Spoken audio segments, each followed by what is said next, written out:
Another employee by the name Emmanuel has left Marwa's villa. Not fired, he quit. Emmanuel himself has done a video saying that he decided to quit because of various reasons.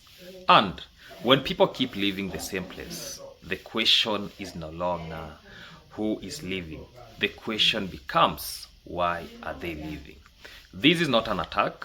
This is a public interest analysis, because people have already started speculating that maybe he'll be featuring on JT podcast. But let me just rule it out, and I'll be giving out my reasons. And Emmanuel himself goes ahead and brings something like he gave 1 acre maize stock tomorrow. I'll be digesting about that, and also I'll be talking about the next move for Emmanuel, because we heard Emmanuel saying that he has already done something like cooking videos where he was calling himself like Skyder. He went ahead and started doing something like lifestyle videos and village logs. Now he has said that he's now going to take a different dimension. What is this different dimension when it comes to YouTube content creation? Because we have seen the trend in Nyabohanse. When somebody leaves Marwa's villa, others go to reaction. Others start doing some other things.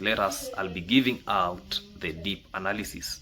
What I think about that. Watch this clip, then we dive deep. Been working for my boss. I am Marwa, but I decided to quit. I decided to resign. Is it resigning?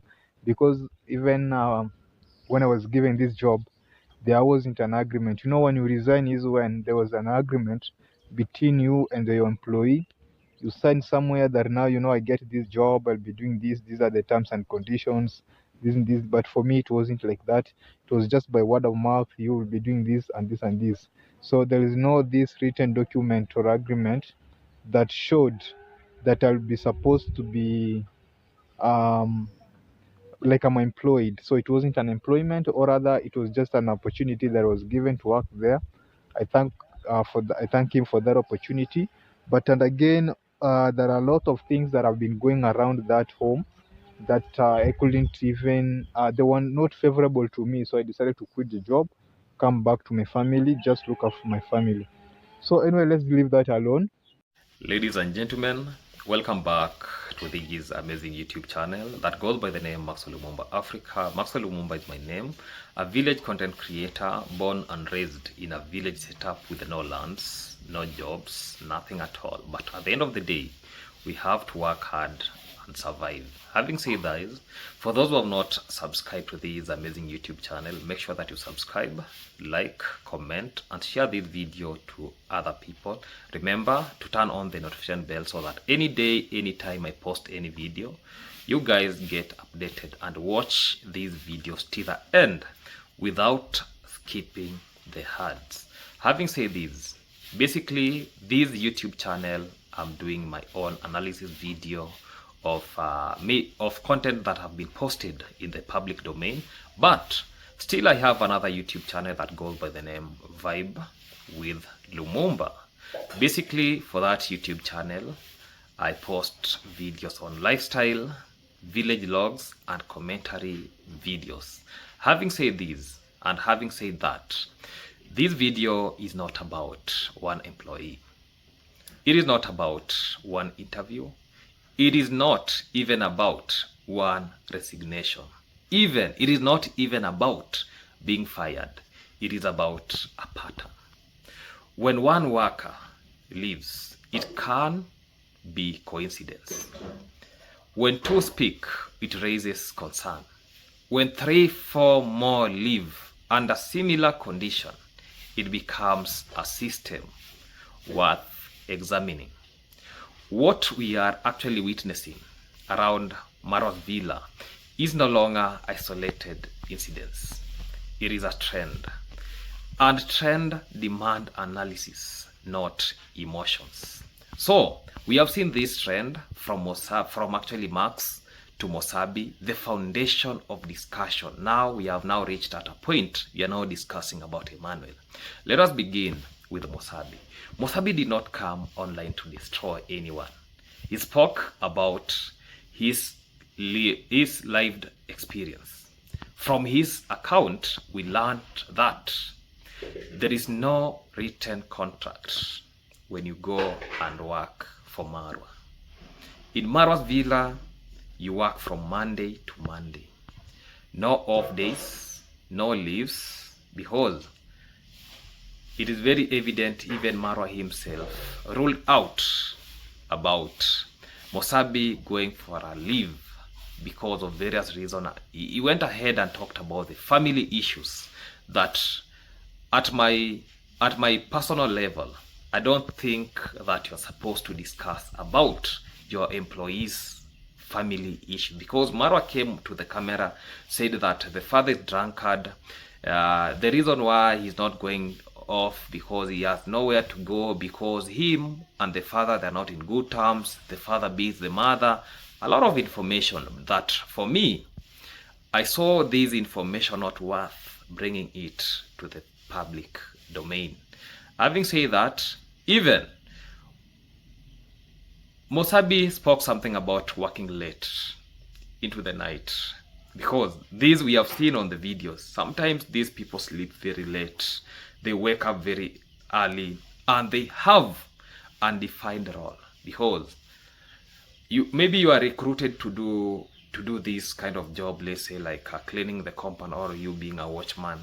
Then all of a sudden you are there in the garden, you are going to graze horses. So there is no defined roles, and apart from this, there is no job security, no insurance cover, being stretched between two compounds, because we have seen Mosabi working for Gitiriba and for Marwa, and at the end of the day is being paid very little, and silence used as self-protection.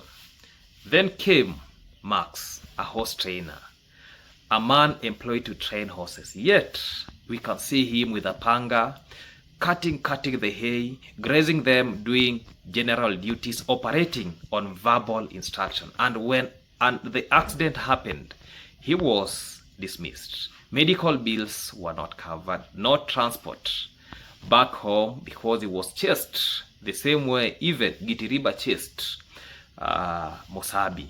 And later, alleged intimidations, threats tied to repetition and money. So the two cases already showed us something important. Where power is verbal, workers are vulnerable.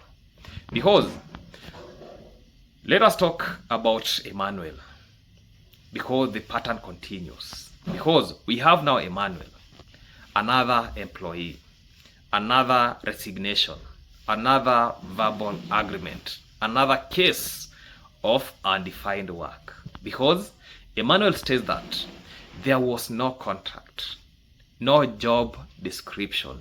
You worked on everything in the compound. Many things happening in the home were even unfavorable to him. This is critical when different people at different times describe the same structure. The issue is not personality. The issue is the environment. And when we are talking about environment, I'm going to outline why the environment is very toxic for the employees. Let me just talk about how you work on everything and why this is a red flag. In labor terms, this phrase is very dangerous. You work on everything. This means there is no boundaries of work you are going to do. Anything that comes in front of you, or anything that your boss instructs you to do, you have to do it. There is no any limit, no accountability, and no protection. Let's say when the boss comes and say that this thing is in a mess, he can even question you that why is this thing in a mess, and yet you're working for here. And you know, these are some things that bring what we call psychological Psychologically, this creates burnouts, confusion, loss of agency, fear of refusal, as silence as survival. Because when the boss instructs you to do this thing, you will not argue. So you get that through that, you will be having that what we call the fear of refusal, that if I refuse, I might even be fired, I might even be given disciplinary action, my payout, I can receive a pay cut. So the only thing that will make you survive in such an environment is silence as a tool of survival. And legally, it creates employers' liability and undefined risk, which even we can call it exploitation claims. And some of these disputes with no clarity, undefined works is controlled, not flexibility. Because, you see, when you talk about exploitation, it is very evident with Mosabi issue, working in two compounds. And one company is not even paying you, you are just receiving payment from one compound that you're working for. Let me even talk about the farm incidents. Power beyond the villa. Emmanuel goes further. He says that he visits his farm, his maize farm, and claimed that cattle passed through, maize destroyed, a road created inside the farm, and a staff member, Jonas, allegedly responsible. There is a guy here, and I think this is I am Marwa's worker. He's really destroying check. Something like this one is not recommended, because now this guy is creating his own way, passing his cattle over my farm, breaking my maize, and even doesn't care like there is someone's farm. Like, he takes things for granted. I really don't like. His name is Jonas. I know him because he was my co-worker at Ayamaro's place, and I don't like what he's doing here. Just passing his cows along my farm like that, like nothing happens. He even doesn't care. Like, this someone's farm. We've been putting a lot over here. I don't like a pattern of taking things for granted. This matters because it shows a spillover of power. When employment power begins affecting personal property, because actually they know very well that this farm belongs to Emmanuel. Let me just pass these animals here because Emmanuel will be doing nothing. Yeah, because we have to know that this one will be affecting even the livelihood, the neighbors, private farm. Because when your employee has that mindset that if I do this, nothing will be happening. So the issue moves from internal work condition to external actually what we call the impact. Because now the likes of Jonas, they're now taking advantage that even if I do this, yeah, Marwa, nobody will question Marwa about what is happening. Another thing that is coming up is that I gave Marwa 1 acre of maize stalks. saying that I gave my boss, I am Marwa, 1 full acre of maize stalks to feed his cows. Sure, but sometimes we people do forget easily. We forget easily. So anyway, let's. The regret statement, because we can see it very evident from Emmanuel. Because Emmanuel says that he gave Marwa 1 acre of maize stock to feed cows. Then he says something we people forget very easily. This statement is very, very, very heavy.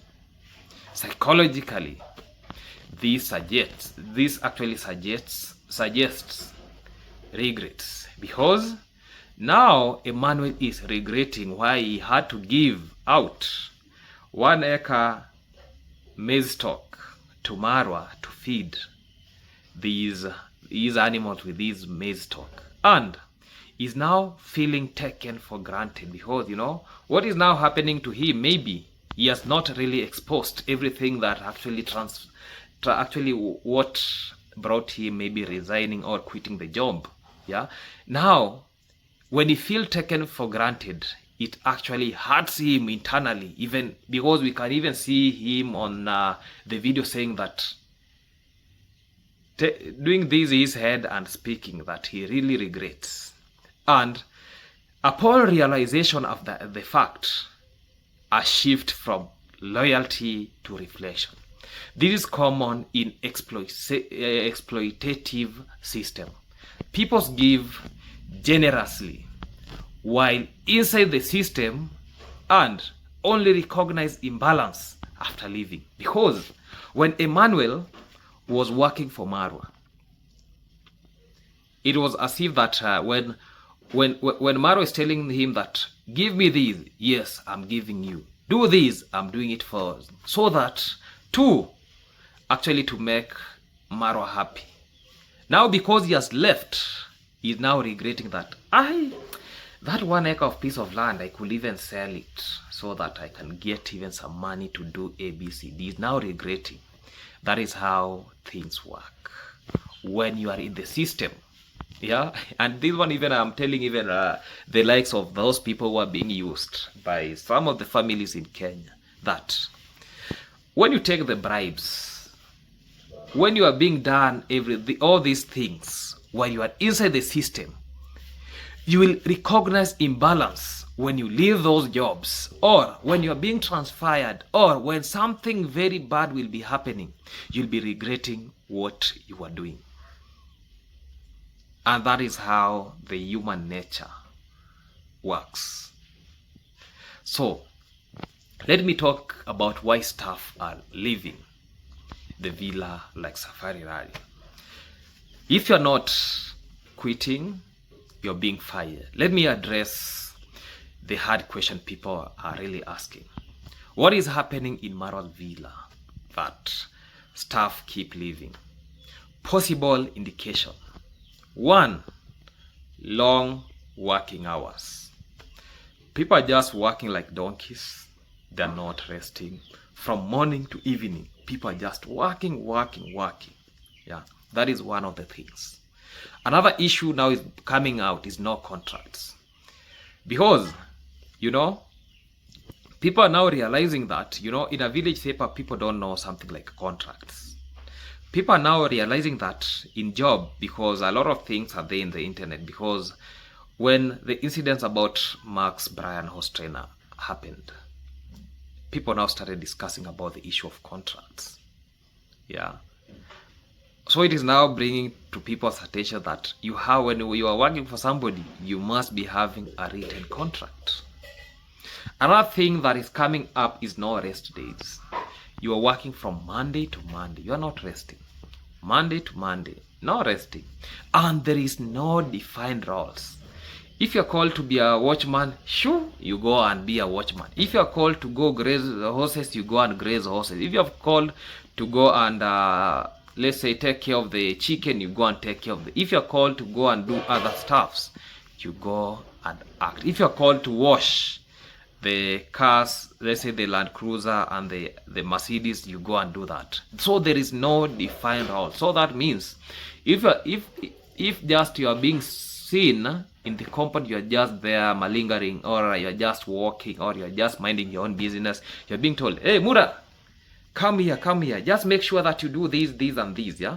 So it has now reached a point that people are now realizing that when you are being employed, you have to stick to what your contract says. And another issue is about low pay, because now it is becoming very clear that, and let me address something about the villa, the toxicity about the villa. It is now reaching out that most of those people who are working there, they are not paid directly by Marwa himself. We have some donors who have submitted themselves that they'll be paying these individuals. And yesterday night I was watching a video where I've seen how people used to be paid, and even the names were called out that Gake was paid by this donor, Pablo Jr. was being paid by this donor. So it has reached a point now we are now realizing that even Marwa himself is not using his own money to pay the staffs, to pay I don't know what. No, there are some donors outside who are facilitating all these things. So there are some people who are putting themselves into the shoes of the villagers, so as at least they see that every staff has been paid. You know, it does not even pay Marwa. It doesn't pay him because he does not use his own money to pay these workers. And it is very evident when it came to Mosabi's case. You heard that the donor was the one who was paying Mosabi for working for Gitiriba. Now this tells us that things here in the ground, they are very different. And we have what we call the verbal power. Today you are being recruited, you just come. And it seems that you are now being given an opportunity that come work for me. Then at the end of the day, you'll get payment. At the end of the month, you'll be getting payment. So that verbal power that you're being called and given work and being actually instructed to do these, and these is there. Another issue that is coming out is fear of speaking. The likes of Mosabi. Mosabi went to Nairobi to do an interview with JT podcast. And actually what we are now seeing, because we know about the cult members and the minions, they were attacking him very badly. Yeah, they were bringing out questions. They are now calling him, I don't know, a betrayer, I don't know, a lot of issues. And even we saw online, there is an allegation about the DCI being involved to arrest the likes of JT podcast and Mosabi. Yeah, and for me, I just ruled it out because what they were doing, somebody speaking their mind, is not bad. We have seen in Kenya even politicians abuse each other in public interviews. Now because somebody has money is now trying to use the DCI. You know, the law of Kenya is it is stipulated in such a way that everything has to be working the way it is. Even I saw JT podcast actually said in his community post saying that on Tuesday is really waiting for that Tuesday. That it is allegedly that on Tuesday there is a possibility he's going to be arrested, and he has already told us that if he is not going to appear in his podcast or in any video, just know that he has been arrested. And let me tell JT podcast that don't be intimidated. You are not supposed to fear, because the case that you have in front of you, there is no any case there. Nothing at all. Just remain vigilant. What you're doing is very good, and keep it on. And even there is some intimidation narratives, burnouts, emotional exhaustion, because we have seen that happening. Because people don't live environment when they feel respected. You know, when I'm in a workplace, because I usually tell people that work in a place that you know you have a peace of mind and you're very happy. That is what I usually tell people, that if you feel that you are respected in this workplace, stick to that job. If you see there is no any respect, leave that job immediately, because at the end of the day, you have to become respected. You respect your boss respects you, as long as you work the way you people agreed. That is very good. And even others leave because they're not safe. If you're working in a toxic environment that you think, I'm not safe in this environment, because we know very well a lot of issues are happening in the villa. A lot of allegations are happening in the villas. And some people even they're seeing it good that maybe the authorities, when they'll be taking action, will I be safe in the villa, because I'll be questioned why you saw this mess happening, why did you not report this issue to the authority? So it is bringing a lot of tension. Nobody wants to work in that environment, and people see that they're not even protected Yeah. When I'm talking about protection, I'm talking about job security, protected when it comes to maybe the accident that we saw Max Brand involved in. No protection, no medical cover bill was, no insurance cover, nothing at all. And so people want to see that they have to be valued. Yeah. Let me work in a place that I see that I'm being valued, and the turnover is feedback. Yeah. Okay. Having said that, let me even talk about the toxic environment. What that means. That is not an insult, it is an analysis. A toxic environment is not about shouting or violence only. It can be constant pressure. You are being pushed to do some task. Lack of clarity can be another issue about toxic environment. You are not told that you are supposed to do these, and these. You're not. Actually, the laws and everything is not that clear that you are mandated to perform these tasks. And there is even another fear that we call the fear of replacement. Because when you do just a simple error, you are being told, we can even sack you and we replace you with somebody else. So there is that fear. And there is no job security. When you're working with no jobs, and most of Kenyan jobs, even the company's job, there is no job security. The only place that we can see some job security is in government jobs. Let me just say that when it comes to job security, yeah, a lot of places no job security. I've seen that. Yeah, even companies level, a lot of things are really happening, and that is not something good. Another issue is about power imbalance. Those people who they think they can command you, they do it the way they want. Because these people believe that when you go to work to them, they believe that you are in need. You are like a beggar. So they can dictate you the way they want. And that is what is really happening in these villages. Yeah. Other thing that we observe about the issue is about the toxic environment is about when public humiliation risks.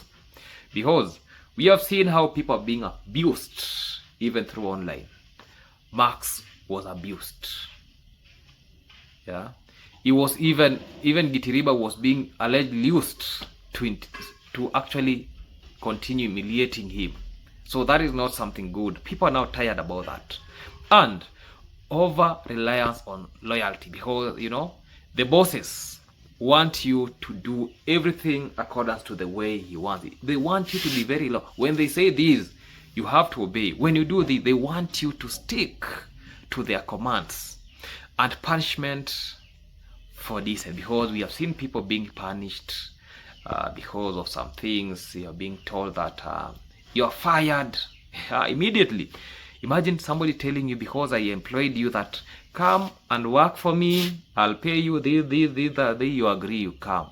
Then at end of the day, you're being told that the way you come, I'm just taking you back to the sender. I'm firing you. I've fired you, just go.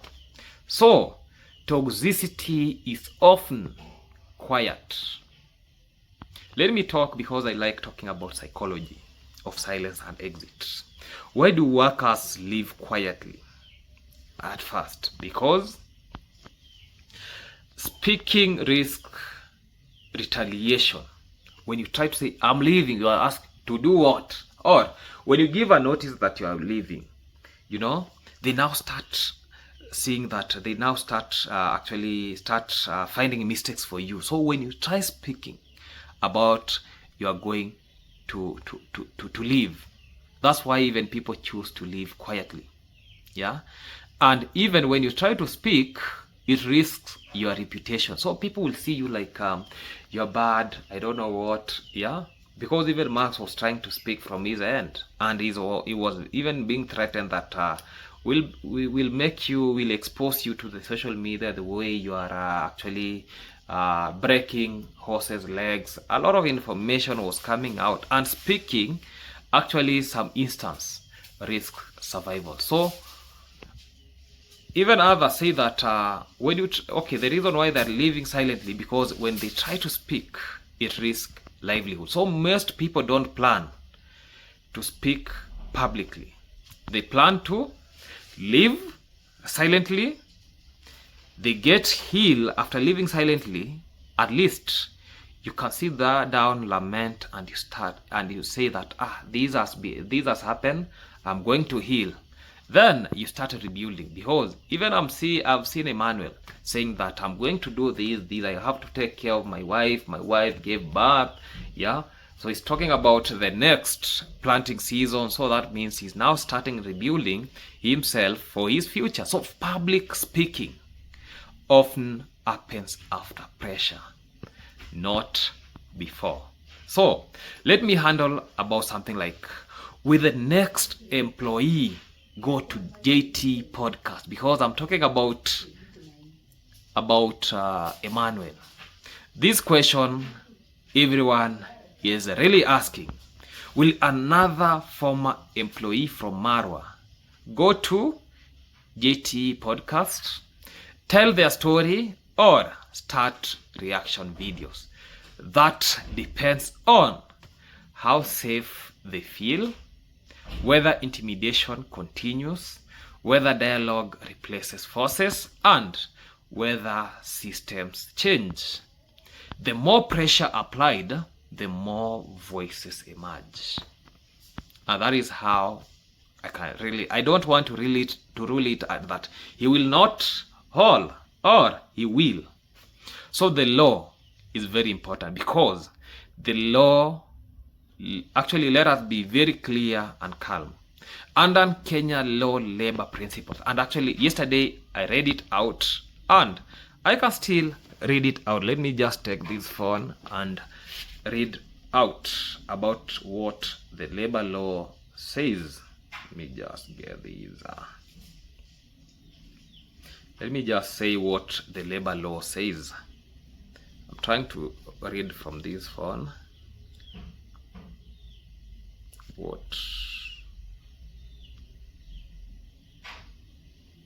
I have no bundles, but I still I can remember everything that I talked about. Yeah, because I have no bundles. Yeah. So under Kenyan labor laws, one of the laws says that law number 1, verbal agreements are still recognized. Repeated work established employment. Overtime must be compensated. Rest days are mandatory. Undefined works increases employer liability. Insurance and safety are obligations. Intimidation is unlawful. And the last one is about threats and not dispute resolution. No written contract does not protect an employer. It often exposes them. And what is at risk for Marwa? Analytical, not accusatory. Let me say this. If this pattern continues, risks include labor complaints, civil claims, overtime compensation, reputation damage, and loss of trust. We have the platform scrutiny, legal attention, long-term brand erosion. Influence amplifies the responsibility. So let me just give an advice. What should change the way forward? These are not have to escalate. What should happen is written contracts, clear job description, defined working hours, proper pays, rest days, insurance, respectful exit, dialogue over intimidation, private resolution over public pressure. So power should be protected, not silenced. So this conversation is not about destroying Marwa. It is about workers everywhere who work with contracts, work without contracts, work without rest, work without protection, work in silence. If silence is the only way to survive employment, then employment itself has really failed. So let me say this as something like final. This is not about who is leaving. It is about why are they leaving. Having said that, let me just say, let me just put some breaks from that point. Goodbye.